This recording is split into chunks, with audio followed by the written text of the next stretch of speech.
வணக்கம். மகாபாரதம், பகவத புராணம்னு சொன்னாலே நிறைய சுவாரஸ்யமான கதைகள் இருக்கும் இல்லையா? அதுல ரொம்ப ஃபேமஸான ஆனா நிறைய பேரால தப்பா புரிஞ்சுக்கப்பட்ட ஒரு மாபெரும் சம்பவத்தை பத்தி தான் இன்னைக்கு நாம இந்த பதிவுல அலச போறோம். அதுதான் கிருஷ்ணர் ஏன் 16,000 பெண்களை கல்யாணம் பண்ணிக்கிட்டார். இதுக்கு பின்னால நீங்க இதுவரைக்கும் கேள்விப்படாத ஒரு பெரிய உண்மை இருக்கு. சரி, நேரடியா விஷயத்துக்கு வருவோம். 16,000 கல்யாணம்னு சொன்ன உடனே இது என்ன உலக ஆசையா அப்படின்னு ஒரு கேள்வி வரலாம். ஆனா உண்மையிலேயே அதுவா காரணம்? இல்ல, சமூகத்தால ஒதுக்கப்பட்டவங்கள காப்பாத்துறதுக்காக நடந்த ஒரு மாபெரும் மீட்பு பணியா? வாங்க இதோட உண்மையான பின்னணிய கொஞ்சம் டீப்பா பார்க்கலாம். பகுதி 1. நரகாசுரனின் இருண்ட சிறை. இப்போ ஒரு நிமிஷம் உங்க மைண்ட்ல இத கற்பனை பண்ணி பாருங்க.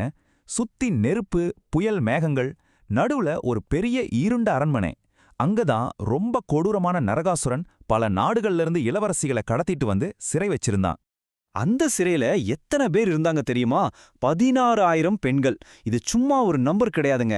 எந்த அளவுக்கு ஒரு மோசமான கடத்தல் நடந்திருக்குன்னு யோசிச்சு பாருங்க. இரும்பு கம்பிகளுக்கு பின்னாடி கிழிஞ்ச துணிகளோட தங்களோட சுதந்திரத்தை மொத்தமா இழந்துட்டு அந்த பெண்கள் தவிச்சிட்டு இருந்தாங்க.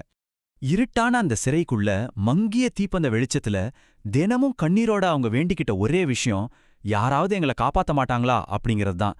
அந்த அழுக்குரல் அந்த சிறை முழுக்க எதிரொலிச்சுட்டே இருந்துச்சு. அவங்களோட அந்த வலியும் வேதனையும் வார்த்தைகளால சொல்ல முடியாத அளவுக்கு ரொம்ப ஆழமானது. அடுத்து பகுதி 2, தர்மத்திற்கான போர். அசுரனோட கொடுமை இப்படி எல்லை மீறி போனப்போ தர்மத்தை காப்பாத்த ஒரு ஒளி வெள்ளம் வருது. ஆமா, பகவான் கிருஷ்ணர் தன்னோட மனைவி சத்யபாமா கூட ஒரு பிரகாசமான தேர்ல அங்க வந்து இறங்குறார். இருட்ட கிழிச்சிட்டு வர்ற சூரியன் மாதிரி அந்த என்ட்ரி இருந்துச்சு. இங்க சம்பவங்கள்லாம் ரொம்ப ஃபாஸ்டா நடக்குது. கிருஷ்ணரும் சத்யபாமாவும் களத்துல இறங்குறாங்க. பயங்கரமான போர் நடக்குது. தெய்வீக ஆயுதங்கள்லாம் மோதுது. கடைசியில கிருஷ்ணர் தன்னோட பவர்ஃபுல்லான சுதர்சன சக்கரத்தை வீசுறார். நரகாசுரன் வீழ்த்தப்படுறான். அரண்மனை அதிர்து. சிறை கதவுகள் உடையுது. அந்த 16,000 பெண்களும் முதல் முறையா சுதந்திர காத்த சுவாசிக்கிறாங்க. இப்ப நாம என்ன நினைப்போம்? அப்பாடா, எல்லாம் சுபமா முடிஞ்சிருச்சு அப்படின்னு தானே. ஆனா அங்கதான் ஒரு பெரிய ட்விஸ்ட். அந்த பெண்களோட துயரம் உண்மையிலே இதோட முடிஞ்சிருச்சா? இரும்பு சிறையில இருந்து அவங்களுக்கு விடுதலை கிடைச்சிருச்சு. ஆனா வெளியே இந்த சமுதாயத்துல அவங்க ஃபேஸ் பண்ண போறது அந்த சிறையை விட ரொம்ப கொடூரமான ஒரு விஷயம். பகுதி 3. விடுதலையும் சமுதாயத்தின் நிராகரிப்பும். அந்த காலத்துல சமுதாய விதிகள் ரொம்ப கண்டிப்பானது. என்னதான் அந்த பெண்கள் எந்த தப்புமே பண்ணலைனாலும் இவங்க இன்னொருத்தனோட சிறையில இருந்தவங்க அப்படிங்கிற காரணத்துக்காகவே இந்த சமூகம் அவங்கள ஏத்துக்க மறுத்துச்சு. அவங்கள முற்றிலுமா ஒதுக்கி வைக்கிற ஒரு பரிதாபமான நிலைமை உருவாச்சு. அந்த பெண்கள் நேரா கிருஷ்ணர் கால்ல விழுந்து கதறி அழுதாங்க. இப்போ நாங்க எங்க போறது? எங்களை யாருமே கல்யாணம் பண்ணிக்க மாட்டாங்க. இந்த சமூகம் எங்களை ஏத்துக்காது. எங்க வாழ்க்கையே அழிஞ்சிடுச்சு அப்படின்னு சொன்னாங்க. யோசிச்சு பாருங்க. இரும்பு சிறையில இருந்து தப்பிச்சாலும் அவமானம் அப்படிங்கிற ஒரு கண்ணுக்கு தெரியாத சமூக சிறையில நாம நிரந்தரமா மாட்டிக்கிட்டோம்னு அவங்களுக்கு புரிஞ்சுது. கிருஷ்ணர் ஏன் அவங்கள கல்யாணம் பண்ணார் அப்படிங்கிறதுக்கான முக்கியமான பாயிண்ட் இதுதான். ஒரு நரகாசுரன் கிட்ட இருந்து சுதந்திரம் வாங்கி கொடுத்தா மட்டும் பத்தாது. அவங்கள நிராகரிக்கிற இந்த சமூகத்துல அவங்களுக்கு பாதுகாப்பும் வாழ்றதுக்கான கண்ணியமும் தேவைப்பட்டுச்சு. எந்த தப்பும் செய்யாம பாதிக்கப்படுற அப்பாவி மனுஷங்களுக்கு பாதுகாப்பு கொடுக்கறது தானே உண்மையான தர்மம். அதுதான் பகுதி 4, கருணையின் பாதுகாப்பு. அந்த பெண்களோட கண்ணீரையும் அவங்களோட கையறு நிலையையும் பார்த்த கிருஷ்ணரோட மனசு கருணையில அப்படியே உருகிடுச்சு. ஒரு பாதுகாவலனா அவர் அங்க என்ன முடிவெடுக்கிறார் தெரியுமா? ரொம்ப உறுதியா அந்த பெண்களை பார்த்து ஒரே ஒரு வார்த்தை சொல்றார், நீங்க இனிமேல் தனியா இல்ல. அந்த காலத்துல ஒரு பெண்ணுக்கு சமூக அங்கீகாரம் வேணும்னா அது திருமணத்தால மட்டும்தான் சாத்தியம்.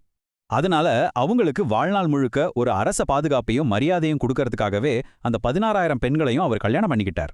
வறுமையிலிருந்தும் அவமானத்திலிருந்தும் அவங்கள மீட்டார். இதிலிருந்து நமக்கு ரொம்ப தெளிவா ஒண்ணு புரியுது. இது சாதாரணமான ஒரு உலக ஆசைக்காக நடந்த கல்யாணம் கிடையாது. இது அந்த பெண்களோட மரியாதையும் கண்ணியத்தையும் காப்பாத்துச்சு. சமுதாயத்தால ஒதுக்கப்பட்டவங்களுக்கு ஒரு புது வாழ்க்கையை கொடுத்துச்சு. எல்லாவற்றுக்கும் மேலா இது இறைவனோட எல்லையற்ற கருணையை நமக்கு ரொம்ப அழகா காட்டுது. இதுல இன்னொரு மாபெரும் அதிசயத்தை பகவத் புராணம் சொல்லுது. எந்ததான் 16,000 பெண்களை அவர் கல்யாணம் பண்ணாலும் அந்த ஒவ்வொரு பெண்ணுக்கும் நாம பாதுகாப்பா இருக்கோம், நாம ஸ்பெஷலானவங்க அப்படிங்கிற உணர்வு கிடைக்கணும்னு நினைச்சார்.